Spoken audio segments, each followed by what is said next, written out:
Hi water signs, Pisces, Cancer, Scorpio, Ascendant, Sun, Moon, Venus, Rising, and those cross-watching, welcome to your Tarot Love Messages. Today we're going to take a look at and see what's going on with the silence between the two of you, okay? So we want to go ahead and see what their, or perhaps your silence is saying, okay? Why there's no contact or no communication, why they're not reaching out or not responding, just, you know, what's really going on here.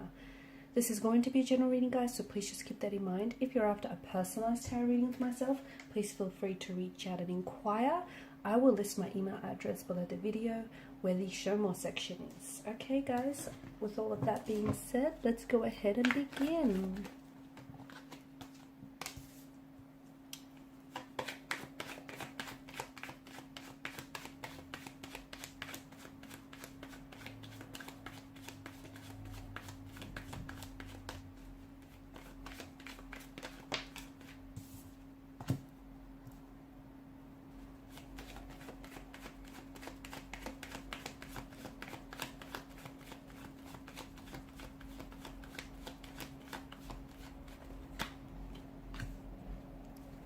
Some interesting energies already.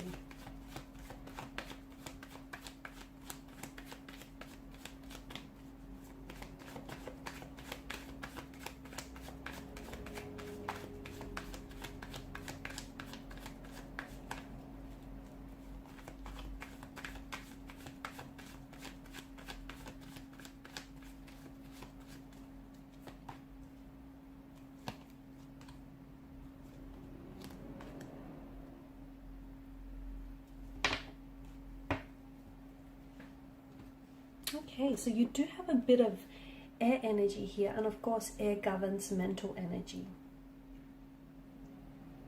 So even though there's no contact or no communication right now, or even though the two of you aren't doing a whole lot of talking with one another, it feels like there will be some future contact or there will be some future communication.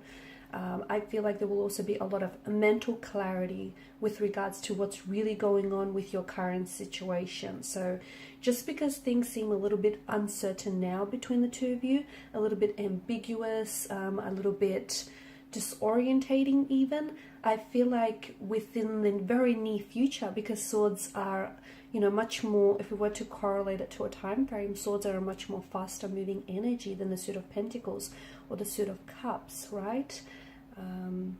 Swords governs air energy. You know, think when the wind blows, it happens very quickly. So it may just be a matter of days or perhaps weeks before I feel like you're going to either hear from this person or before you might receive some information, whether directly from your person or from connecting energies concerning their feelings for you. Perhaps even a little bit of insight. There could also be communication from the universe here about this specific person that's coming in for you, or you might be already, these synchronicities might already be around you, but perhaps some of you are not receptive, okay? Because the universe is constantly talking and communicating with us, but sometimes when we get in our own head too much, we don't necessarily, you know, respond to the communication. We're not receptive here. We're not in receptive mode, and therefore we're not seeing all the signs and synchronicities that are coming in, especially concerning this person or concerning your situation with them. I do feel like this, I'm seeing that this is an energy here with the Four of Wands. This is an energy who does want to, it feels like they want to come home to you. So if the two of you are romantically involved with each other and you've had a bit of a discord or a disconnection with one another here, there's been something a little bit uncomfortable, something that's obviously wedged a bit of space and distance between the two of you. It feels like this person wants to make, you know, their way back to you, wants to make a return to you. It's also an energy of joy. It's an energy of harmony here. It's a homecoming, isn't it? So I do think if there is a bit of a disharmony right now, the winds of fate are going to blow your way, and I feel like you will once again achieve a sense of harmony in this connection here. So, you know, I feel like it's a really good card to have here, especially for those of you that are a disconnection, because this is a homecoming, it's a reunion here, it's a reconnection here. It's a time where, and some of you might really be stressing, or you might just really have this person on your mind a lot, and you have to understand, just because they're not communicating with you, it doesn't mean that they're not thinking about you. I mean, look at you, you've got a lot of air energy here, so they are thinking about you here, and they do want to, it feels like this is someone who wants to come back to you, or this is someone who wants to get closer to you. Now, for some of you, I feel like there is someone else involved. So there's just more than two energies here. So there could be a third person. Now, this could be that you're in a relationship or you're in a marriage or partnership here with someone else, or it could be your romantic energy. Maybe they're already in a relationship with you, in a partnership here with someone else, and it just feels like, because I'm getting a distance here, so either geographical distance or an emotional distance. And this is someone, even though they're with someone else here, this is someone who can't help but think about you. Okay, this is someone who can't help but give in to their feelings here.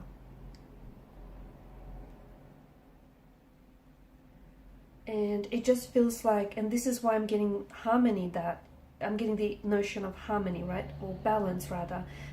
It just feels like there's a bit of a disharmony, not because there's conflict or tension between the two of you. If any tension at all, it would be sexual tension, but it just feels like there's maybe someone else in the picture here that's causing a bit of a, you know, imbalance or a bit of a disharmony in this connection. And I feel like what this person and you want is to somehow come together, but right now they're just not sure how it's going to happen, because they're attached to someone else, or you're attached to someone else. And even though they're hoping for, you know, hoping to get intimate with you, hoping to get close to you, they don't know how to approach this situation. They don't know what to do here, especially with the, you know, the Two of Pentacles and the Two of Swords in reverse here.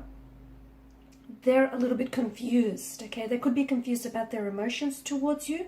They could be confused as to, if this person hasn't reached out and hasn't come forward with their feelings here, they may be questioning just how strong their feelings are for you, or whether or not you reciprocate in return. It just feels like they're not seeing things very clearly. Neither are you. And the fact that you haven't necessarily reached out and they haven't necessarily reached out, I think this is what's really fueling and adding to this confusion here.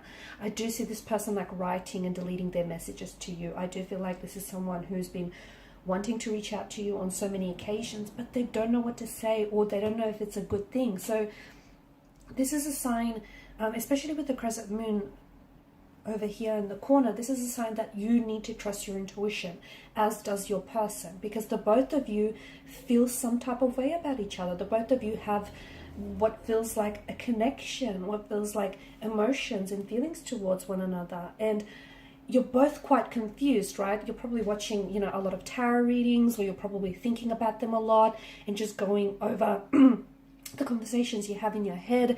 But what's really going to help you and this person, you know, gain some clarity, or at least gain some insight into how the two of you feel, is trusting your intuition on this, okay? So trust me when I say trust your intuition.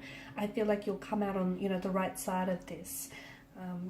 Yeah, it just feels like there's someone else here. To me, it feels like there's someone else. And do you know what? It's driving them crazy. It's driving them crazy that they didn't meet you earlier in life. It's driving them crazy that, you know, you're not saying anything, and that you're hard to read. That's the other thing. You're coming up as, even though they feel like you have a very warm nature, when it comes to your emotions, you're coming up as a King of Swords, someone who's very cool, calm, collected. And not that you display an icy demeanor, but you're very hard to read, and they don't know whether or not you're crushing on them, or whether or not, if they do make a move, it would be the right thing to do. So you're a little bit like of a hard shell. You're hard to read, and that's the other thing that's driving them nuts. It's like, if only they had some, you know, a green light from you, if only they had something to go by, I feel like your person would then make a move. I feel like I'm seeing you're communicating. I'm seeing you're seeing this person very soon. So you're going to be seeing them. It could be because you guys work together. It could be because you have an appointment with this person. Or it could be because you've got some sort of social invitation coming up where they're going to be in attendance. You're going to see this person very soon here. I'm also seeing that this is going to be a very, and maybe it's because this homecoming that's coming up in your reading here, maybe it's because you haven't seen this person for a while, and suddenly you guys are going to get reconnected together. They're going to feel really good about seeing you. In fact, they're really excited about seeing you, and I get that you're really excited about seeing them next. Again, the feeling is mutual here. They feel great. You make them feel really good about themselves. They feel great when they're with you. They love your energy. They're very attracted to your energy. But this silence between the two of you is, I think, and I don't think it's so much that you're ignoring each other. I don't think it's that, and I don't think it's like a silent treatment. That's not what I get. I just think this is an energy where this person wants, look at all this, you know, air energy, mental energy. This person has you on their mind a lot, and they have so much to communicate with you. They have so much to say, but they don't know. They're so confused, and they don't know how to go about that. So I think it's, you know, it's not like a strategic type of silence, you know, they want to crawl under your skin. It's just that you're not saying nothing, they're not saying nothing, and you're both kind of holding back because it's this indecisive and this rather confused type of energy here. They could be trying to hide their feelings from you. They could feel like they're unable to move forward in this situation, and they feel a little bit stuck here. They feel like they may need additional information. Yes, that's exactly what they feel like. They need some sort of additional information, which I think additional information means, for instance, they want to know that, you know, you feel this way about them, or they want to know that you'd happily accept and not reject their advances, and that you're into them, and that, you know, them making a move would be the right thing. So it just feels like they're a little bit overwhelmed by their emotions for you. They're really crushing on you, but it just feels like they don't know what to trust and what's right for you and what's right for them in the situation. I do see them, it feels like they have a really close connecting energy, like a friend or a loved one, or even like a colleague, who I feel like they're sharing a lot of their feelings with regarding the situation, and, you know, they're trying to see things from your perspective as well. But I think what needs to, like, something needs to happen in order for the situation to move forward, in order for the silence to come to an end, or in order for them to reach out and communicate. So I don't know whether it means you have to be the first one to do it. You have to make some sort of move to kind of, it doesn't have to be a big, bold, drastic move, but at least something little to just, you know, give them a bit of a poke, give them a little bit of a nudge along, tell them that you're interested, tell them that, you know, you're keen to maybe set up a date with them, or, you know, go grab coffee or lunch. Just keep it casual, keep it very light, because I think that's where this is, you know, that's a good way to start, so you guys don't feel so much pressure. Don't put pressure on yourselves, okay? Just, and again, if they are in a relationship, they're not encouraging you to do the wrong thing. I think at the end of the day, you know, you just need to trust your intuition, whatever it's telling you. So even if your intuition, you know, if the cards here don't necessarily line up with your intuition, I'd rather that you supplement the tarot guide messages, you know, with your intuition instead, because that is never going to steer you wrong. I'm such a big believer in intuition, and that will never do wrong by you. Okay, guys, and these are your messages. Thanks so much for watching and listening. Please share your support by liking, sharing, subscribing to the channel. For those of you interested in a reading, feel free to inquire. Good luck, guys. Bye for now.